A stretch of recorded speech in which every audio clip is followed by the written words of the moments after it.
So let's discuss what everyone else is talking about today. Because, A, I watched it too. And B, it just seems to be, well, that's what today's going to be about with everybody. So, did you catch the Mike Tyson Jake Paul fight last night? I happened to be swiping on my lunch break, and one of my friends from Clapper happened to be streaming the Netflix fight on their account. So I just listened in the background until I got home from work. The fight did not actually start until about midnight my time. It felt like I was watching a pay-per-view, actually. I'm not going to lie. I'm happy I didn't pay to see it. Although it was a good fight, the fact that they went 8 rounds really does say a lot about Iron Mike and how he boxes and how his life has led him down the road it has. However, first things first, the ridiculously long fucking time between fights and pageantry, talking about the same thing over and over again. Wow. Just, you guys need to truncate that shit a little bit. I understand that you're trying to put on a show, and the sponsors have to pay for that show. The fucking commercials were perfectly timed between the rounds, so I'm fine with that. But really, it took so long, and I just wanted to go to bed. I worked last night, and I had work again this morning, and I fought to stay awake because I didn't want to look it up. I didn't want to wait until after work today to see the fight, because I know it's on Netflix, but I just didn't want to I didn't want to wait. So, yeah, I watched the fight. And I'll tell you what, the co-main event, the 2 girls fighting, fantastic fight. That was a fucking entertaining fight. Holy shit. I mean, women beat the hell out of each other, and there is no holding back. But the one thing that pisses me off, all right, and this may be an unpopular opinion, I really don't fucking care, all right? I heard the one girl say that there are people out there saying women shouldn't fight. Fuck you. Fuck them also, by the way. I'm on your side. I feel like if you want to be a boxer, it doesn't matter if you're a guy or a girl, you should be able to go do it. But that fucking argument has to be over a decade old. There is a female UFC league. There is female boxing leagues, and guess what?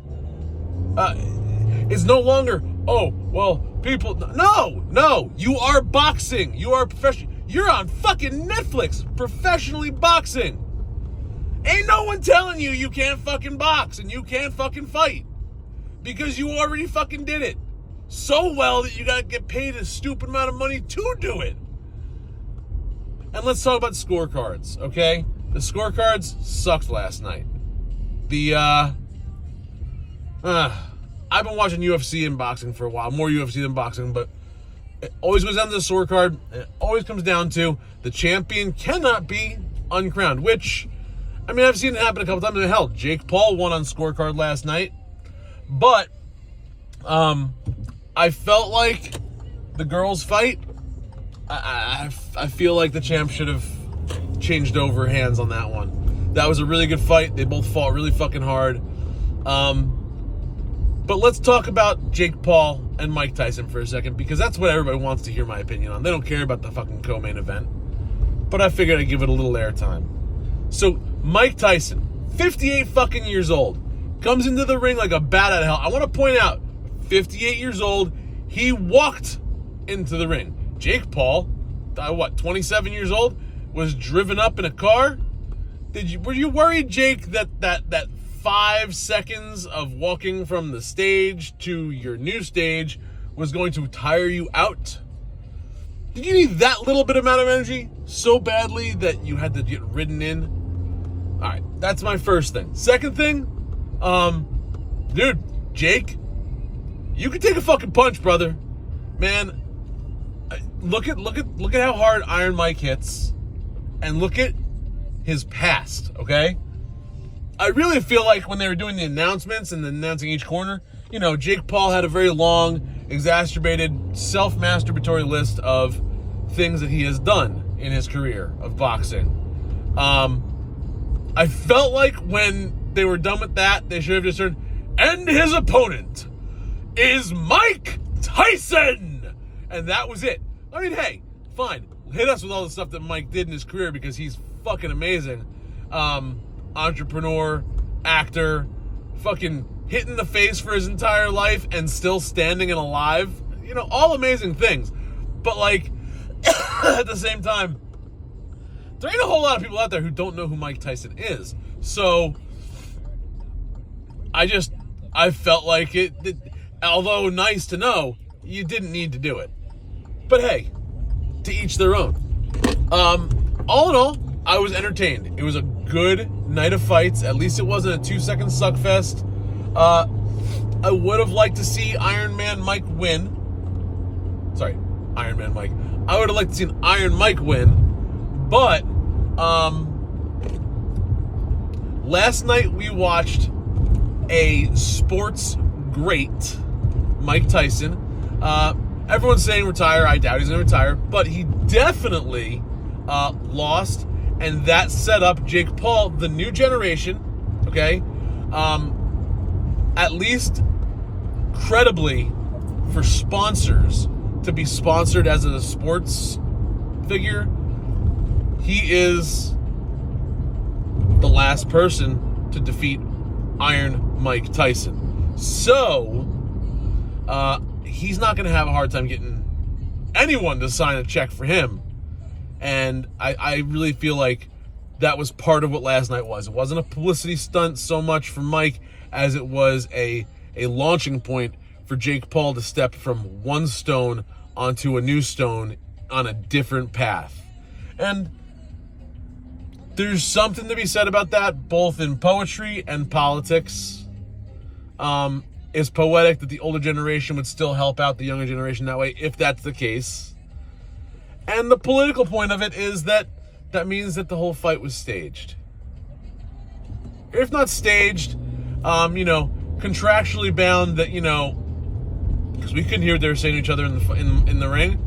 Hey, I'm feeling it. Okay, well, we have to go all 8 rounds, so, we'll just dial it back. And finally, the last 10 seconds of the fight could have been a complete and total upset. It could have been anything. It was a moment that was exactly what it was. It was beautiful. Jake Paul actually put his arms down and bowed to Mike and in respect, much like you would in dojo. However, I'm not going to lie, my brain did have an Ally McBeal moment where Mike was still all pumped full of adrenaline and didn't register that was what he was doing, saw the opening, and just Mike Tyson punch out, knocked his ass to the ground, and gave everyone the show they were expecting. I really thought that was going to happen. But so fucking cool of the humility in Jake Paul after going 8 2-minute rounds with Iron Mike to have taken that risk, okay, mind you, because he's been hit a bunch of times by him already, but he was guarding himself. Imagine if he had bowed and Mike just said, "Fuck you, done. We're friends when the bell's over." But that wasn't what happened. And super respect was played, and they had a freaking moment. And seeing that in sports, especially boxing, especially a fighting sport, where after 16 minutes, really 45 minutes of beating the living shit out of each other, to be able to hug each other and say, "Man, I love you, I respect you, we're brothers now," especially when he was ready to kill him last night, or night before last, when he slapped him, and then Mike says the funny thing. He goes, "Maybe next time I'll go for Logan," and Logan, very cocky, says, "I'll kill you." Logan, maybe you and Jake should go sit in the fucking back room and have a little conversation about how hard that 58-year-old man actually hits. Because I really feel like on any given Sunday, Mike Tyson could take you in a fight.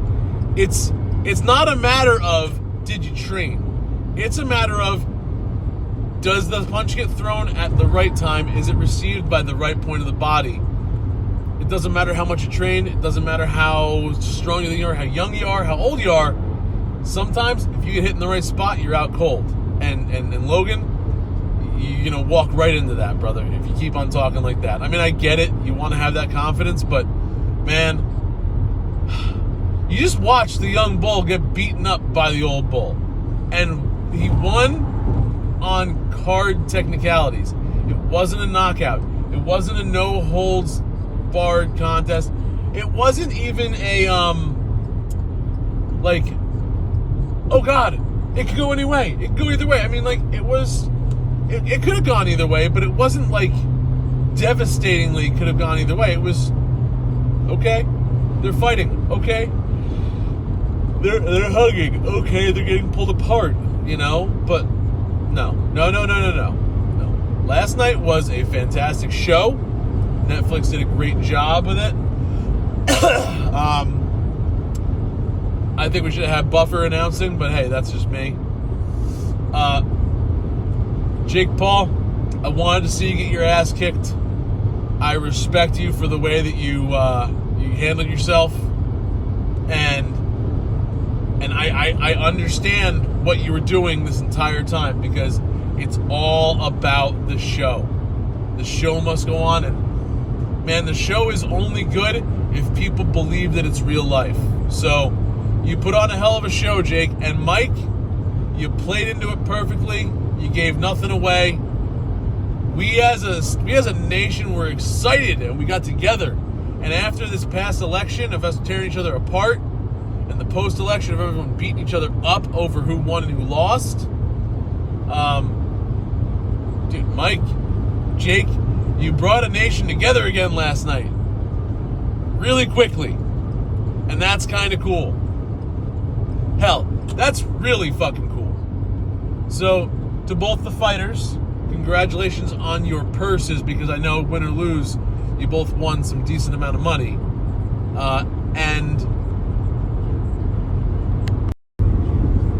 And until next time, guys, I'm John from J-Dubs Arts, and I'm fucking out of here. Thanks for watching. Have a great day.